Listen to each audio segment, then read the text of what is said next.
Shalom anak-anak, apa kabar kalian? How are you today? Miss April berharap kalian sehat-sehat selalu dan tetap semangat ya. Nah, kita sudah selesai PTS dan hari ini kita akan kembali mulai pembelajaran yang baru. Oke, hari ini sebelum kita mulai belajar, kita berdoa dulu semuanya, lipat tangannya, tutup matanya, kita bersatu dalam doa.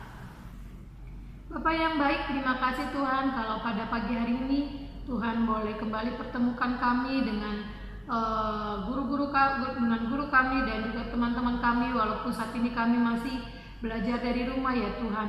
Ya Tuhan Yesus, terima kasih buat pagi hari yang indah. Tuhan berikan kami kesehatan dan juga nafas kehidupan.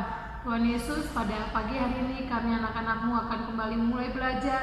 Kiranya Tuhan berkati kami, berikan kami roh ketenangan, juga konsentrasi dalam mengikuti pembelajaran kami. Berikan kami hati yang taat juga Tuhan di dalam mendengarkan video pembelajaran ini. Dan kami juga dengan hati yang taat mau menyelesaikan tugas-tugas kami ya Tuhan. Terima kasih Tuhan Yesus, kami serahkan waktu belajar ini ke dalam tangan-Mu. Di dalam nama Yesus kami sudah berdoa. Haleluya, amin. Nah, hari ini kita akan mulai pembelajaran yang baru, yaitu pembelajaran yang ketiga. Pembelajaran ketiga kita hari ini buka di buku paketnya halaman 27 ya, halaman 28 sebelumnya 27. Nah, kalian boleh lihat memang akan bacakan beribadah lewat sikap dan tindakan. Beribadah lewat sikap dan tindakan. Nah, kalau di minggu-minggu yang lalu kita boleh belajar apa artinya ibadah, beribadah dalam masa perjanjian lama dan perjanjian baru. Nah, sekarang kita berbicara tentang bagaimana sikap dan tindakan kita dalam beribadah. Nah, buka di halaman 28. Misalkan bacakan dan kalian menyimak buku paket kalian ya. Oke. Yang pertama, manusia yang beribadah. Tahukah kamu Allah menciptakan apa saja? Ya, bahwa Allah menciptakan manusia, salah satunya adalah manusia. Manusia ialah ciptaan Allah yang bernilai lebih tinggi dibandingkan dengan ciptaan lain. Kenapa? Karena Allah menciptakan manusia serupa dan segambar dengan Allah. Jadi kalau hewan itu tidak segambar dan serupa dengan Allah, tapi manusia itu berbeda, unik, istimewa, karena manusia diciptakan segambar dan serupa dengan manusia, serupa dengan gambar Allah ya. Maksud serupa dan segambar di sini bukanlah dalam arti fisik. Misalnya kalian mirip mama kalian, kalian mirip papa kalian secara fisik, bukan seperti itu ya. Sebenarnya saya juga kulit kalian sama dengan kulit papa, atau secara fisik deh yang kelihatan untuk wajahnya, bukan seperti itu ya. Tapi ada yang lain. Apa itu? Nah, serupa dan segambar Allah yang dimaksud adalah sifat Allah. Sifat yang bagaimana? Sifat yang ada dalam diri Allah itu serupa dan segambar dengan kita manusia. Contohnya, manusia memiliki sifat menyayangi. Nah, siapa yang di sini menyayangi keluarganya? Iya, semuanya kalian, kita pasti menyayangi mama, papa, kakak, adik, dan keluarga kita. Kita sayang kepada mereka. Itu punya sifat menyayangi seperti Allah punya sifat menyayangi. Terus menolong. Siapa yang di sini tega melihat orang tuanya kesusahan atau temannya yang mengalami kesusahan tidak mau menolong? Tidak ada kan? Kita pasti langsung punya sikap untuk menolong orang lain yang kesusahan. Begitu juga dengan Tuhan. Begitu juga dengan Allah yang punya sifat mau menolong orang lain. Siapapun itu tidak memandang siapa dia, ya. Jadi kita segambar dan serupa dengan Allah dari sifat menolong dan juga rendah hati terhadap orang lain. Ya, jika orang lain menegur kita, kita dengan rendah hati mau menerima teguran dari orang lain, sama seperti Tuhan. Tuhan Yesus juga punya sikap yang rendah hati. Contohnya apa? Dia mau rela meninggalkan tahtanya untuk turun ke dunia menjadi manusia, bahkan disalibkan. Itu dia punya sikap rendah hati ya. Oke, jadi manusia memiliki sifat seperti Allah yang tadi, sikap menyayangi, menolong, juga rendah hati ya. Allah juga memiliki sifat serupa, bisa dibaca dalam kitab Yohanes 5 ayat 17. Nanti kalian bisa baca Mazmur 111 ayat 4. dan Yohanes 13 ayat 4 sampai 8. Oleh karena diciptakan sedemikian mulianya, manusia apa yang harus manusia punya? Harus punya rasa sikap bersyukur kepada Allah. Bersyukur karena apa? Karena Tuhan menciptakan kita sangat unik. Jadi kita bersyukur dengan cara beribadah kepada Allah, dengan memuji dan menyembah Dia, ya. Nah, ibadah tidak dibatasi umur, pekerjaan, dan daerah mana tempat tinggal. Misalnya ibadah yang untuk para pendeta, majelis, diaken, pengerja, atau keluarga dari pendeta dan majelis, bukan. Ibadah hanya untuk orang tua atau untuk para lansia, bukan. Orang yang telah berumur kurang lebih dari 60 tahun atau lebih itu disebut lansia, seperti oma dan opa kita atau opung, kakek, nenek kita, itu adalah lansia. Nah, semua orang di sini perlu ibadah dan juga adalah pelaku dari ibadah itu. Tidak penting dia usianya masih kecil, anak-anak, remaja, dewasa, bahkan orang tua, lansia sekalipun adalah pelaku, terjun langsung di dalam ibadah itu, ya. Oke. Jadi di sini dikatakan bahwa kita punya rasa syukur kepada Allah dengan cara beribadah, oke ya.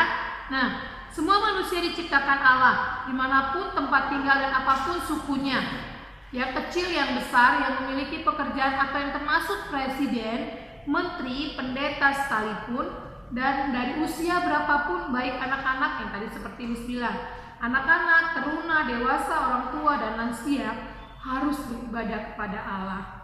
Tahukah kamu dengan beribadah, kita beribadah kepada Allah, kita sudah melakukan salah satu nilai religius, ya. Nilai religius apa? Sikap dan perilaku yang patuh dan dalam melaksanakan ajaran agama yang kita miliki, yang kita anut, yang kita percaya, yaitu agama Kristus. Sebagai pengikut Kristus kita beribadah, ya, sebagai salah satu karakter bangsa Indonesia, sehingga nilai religiulitas dalam diri kita akan semakin kuat, ya. Kita harus memiliki sikap religius, spiritualitas sama, ya, atau nilai-nilai moralitas kita harus punya sebagai karakter. Ciri khas bangsa kita adalah karakter dari ciri khas bangsa Indonesia, ya.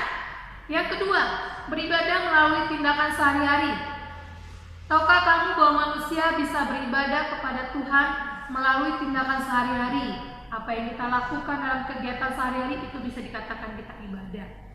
Ada banyak sekali pemahaman manusia tentang ibadah. Salah satu yang umumnya seperti yang sudah kita pelajari di minggu-minggu yang lalu, menyatakan bahwa ibadah adalah suatu tindakan untuk memuliakan, memuji, dan menyembah Allah, sehingga manusia melakukan berbagai ritual untuk menyembah Dia. Ya, kita melakukan apa? Kita ulangi lagi. Salah satu pemahamannya adalah suatu tindakan untuk memuliakan, untuk memuji, untuk menyembah Allah, sehingga manusia melakukan berbagai ritual untuk menyembahnya, ya. Dan di dalamnya juga ada mendengarkan firman Tuhan, kita berfellowship, kita memberikan persembahan, itu juga bagian dari ibadah. Nah, dalam kitab Yesaya 1 misalnya kita menemukan bahwa umat Tuhan mempersembahkan kurban bakaran sebagai bentuk penyembahannya kepada Tuhan. Seperti ini pernah jelasin bahwa di dalam perjanjian lama, ketika orang mau beribadah, itu harus melakukan yang namanya korban persembahan lewat hewan-hewan kurban yang mereka kurbankan, ya. Jadi tapi dalam perjanjian baru tidak seperti itu. Karena apa? Sudah ada Tuhan Yesus yang mengorbankan dirinya untuk kita manusia. Nah, sini dikatakan juga dalam kitab Yesaya kita diingatkan bahwa berapapun banyaknya kurban bakaran yang dipersembahkan kepada Tuhan, itu tidak akan berarti jika tindakan kita tidak berkenan kepada Dia. Mungkin kita sering membatasi pemahaman kita bahwa ibadah yang bermakna adalah ibadah yang dapat membuat kita merasa tenang. Wah, ibadah itu yang tenang situasinya, ada yang bisa pakai full musik, ada yang tidak. Itu bukanlah suatu yang suatu yang mutlak dalam ibadah, tidak. Tapi ibadah yang bermakna adalah ibadah yang didasari dengan tindakan yang bisa membuat diri sendiri dan orang lain merasa bahwa Tuhan Allah hadir dan memberkati kita. Itulah inti ibadah. Kita datang kepada Tuhan, kita merasakan bahwa Tuhan dekat dengan kita tenang dengan Tuhan. Itulah ibadah, ya. Nah, ada beberapa petunjuk untuk mengetahui bahwa kamu melibatkan tindakanmu sehari-hari sebagai wujud ibadah kepada Tuhan. Kalian boleh nanti stabilo atau garis bawahi ya. Yang A sampai D, ya kalian bisa lihat. Pastikan bahwa kamu tidak sedang bermasalah atau membenci orang lain. Jika itu terjadi, segera selesaikan dan ampuni mereka. Sebelum kita beribadah, lihat hati kita. Apakah kita sedang bermasalah? Apakah kita sedang membenci orang lain? Jika itu ada dalam diri kita harus menyelesaikan dan mau memaafkan, mengampuni mereka, ya. Yang B, pastikan bahwa kamu sedang mendengarkan nasihat positif dari orang tua, guru maupun orang lain dan mau melakukannya. Jadi jangan tidak mau mendengarkan, ya. Yang C, pastikan bahwa kamu mengerjakan segala sesuatu dengan tulus hati, sukacita, atas dasar kasih seperti untuk Tuhan dan bukan karena paksaan, ya. Kamu melayani, kamu beribadah bukan karena paksaan, tapi karena kamu mengasihi Tuhan, ya. Yang D, pastikan bahwa kamu melakukan tindakan yang benar atau sesuai dengan kehendak Allah atau tidak melakukan yang jahat. Kita tidak sedang melakukan dosa. Nah, sekarang yang bagian yang ketiga, sikap beribadah yang dikehendaki Allah. Ada F, itu sampai F, A sampai F. Itu nanti kalian lihat. Yang pertama, ibadah kita hanya tertuju kepada Allah. Ingat, ketika beribadah kita tertuju kepada Allah. Jangan badan kita yang beribadah, tapi pikiran kita, hati kita tertuju kepada satu hal yang lain. Misalnya ada karena paksaan, bukan, jadi nggak fokus gitu, nggak fokusnya kepada Tuhan. Yang kedua, kita menyembah Allah dalam roh dan kebenaran. Maksudnya adalah Allah yang adalah roh dan kebenaran membuat kita yang hidup dalam Dia harus selalu berbicara tentang kebenaran dan melakukan kebenaran itu. Kita harus menyembah Tuhan dalam roh dan kebenaran. Jadi nggak cuma mulut kita doang yang menyembah Tuhan, tapi roh kita juga tertuju kepada Tuhan. Yang ketiga, memberikan hidup kita sebagai persembahan yang berkenan kepada Allah. Ketika persembahan bukan hanya uang kita yang kita persembahkan, tapi hidup kita, hati kita, itu kita berikan kepada Tuhan. Itu persembahan yang sangat berkenan kepada Allah, ya. Yang bagian 4, menghormati Allah. Yang kelima, mempersiapkan diri ketika akan beribadah, ya seperti tadi, ya. Kalau ada bermasalah, selesaikan dulu hati kita. Yang penting adalah ketika beribadah adalah hati, ya. Terus yang bagian selanjutnya, beribadah dengan sukacita, baik dalam sikap maupun suasana hati. Seperti tadi sudah dijelasin bahwa sebelum kita beribadah, kita harus periksa hati kita terlebih dahulu. Jadi hidup adalah ibadah. Ini yang penting. Hidup adalah ibadah. Untuk melakukan ibadah yang dikehendaki Allah, kita membutuhkan kerja keras. Dengan kerja keras berarti kita bersungguh-sungguh melakukan itu semua walaupun banyak rintangan yang membuat kita tidak melakukannya. Kerja keras merupakan salah satu nilai karakter bangsa Indonesia yang juga diharuskan untuk diterapkan oleh orang-orang Kristen termasuk kita. Jadi kita harus kerja keras dengan beribadah, ya. Kerja keras, kita bekerja, kita belajar, juga itu ibadah. Nah, kita akan penjelasan teks Alkitab di dalam Mazmur 54 ayat 8. Nanti kalian bisa baca di rumah. Ayat yang ditulis oleh Daud. Jadi nanti kalau ada pertanyaan, siapakah yang menulis kitab Mazmur? Itu adalah Daud. Nah, di dalam kitab ini menegaskan bahwa walaupun berada dalam kesulitan, kita tetap dapat memberikan kurban atau persembahan kepada Allah sebagai ucapan syukur atas kebaikannya dalam hidup kita. Dengan demikian, kurban yang dapat kita berikan saat ini kepada Allah ialah diri kita sendiri yang ingin hidup taat kepada segala yang diperintahkan Allah. Salah satu contohnya ialah kita beribadah kepada Allah dengan cara kerja keras kita, melakukan berbagai cara agar ibadah kita menjadi ibadah yang dikehendaki Allah. Intinya Daud di sini pengen menjelaskan bahwa ketika kita mengalami kesulitan, kita harus tetap memberikan hati kita kepada Tuhan. Ketika beribadah, fokuslah kepada Tuhan, ya.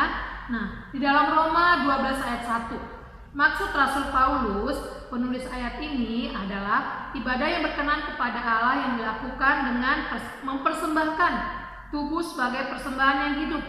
Maksudnya, kita memberikan diri maupun hidup kita untuk menyembah dan melakukan semua perintah Allah. Nah, dapat kita wujudkan dengan berbicara, melakukan, dan berpikir yang benar. Misalnya, kita tidak mencurigai atau menuduh teman dengan sembarangan ya. Jika kita melakukan perintah Allah, kita dapat menjadi teladan sebagai anak Allah bagi orang lain. Jadi, marilah kita memberikan diri kita dan hidup kita untuk menyembah dan melakukan segala yang diperintahkan Allah. Karena ingat, itu adalah ibadah yang sejati yang berkenan di hadapan Allah. Oke? Nah, jadi kalau kita mau ibadah, walaupun ibadah online hari Minggu, saat ini kan kondisi kita sedang pandemik seperti ini, pasti kita dapat ibadah online setiap minggu, sekolah minggu maupun ibadah umum. Tolong sebelum ibadah periksa hati kita, hidup kita. Apakah kita ada yang bermasalah dengan orang lain?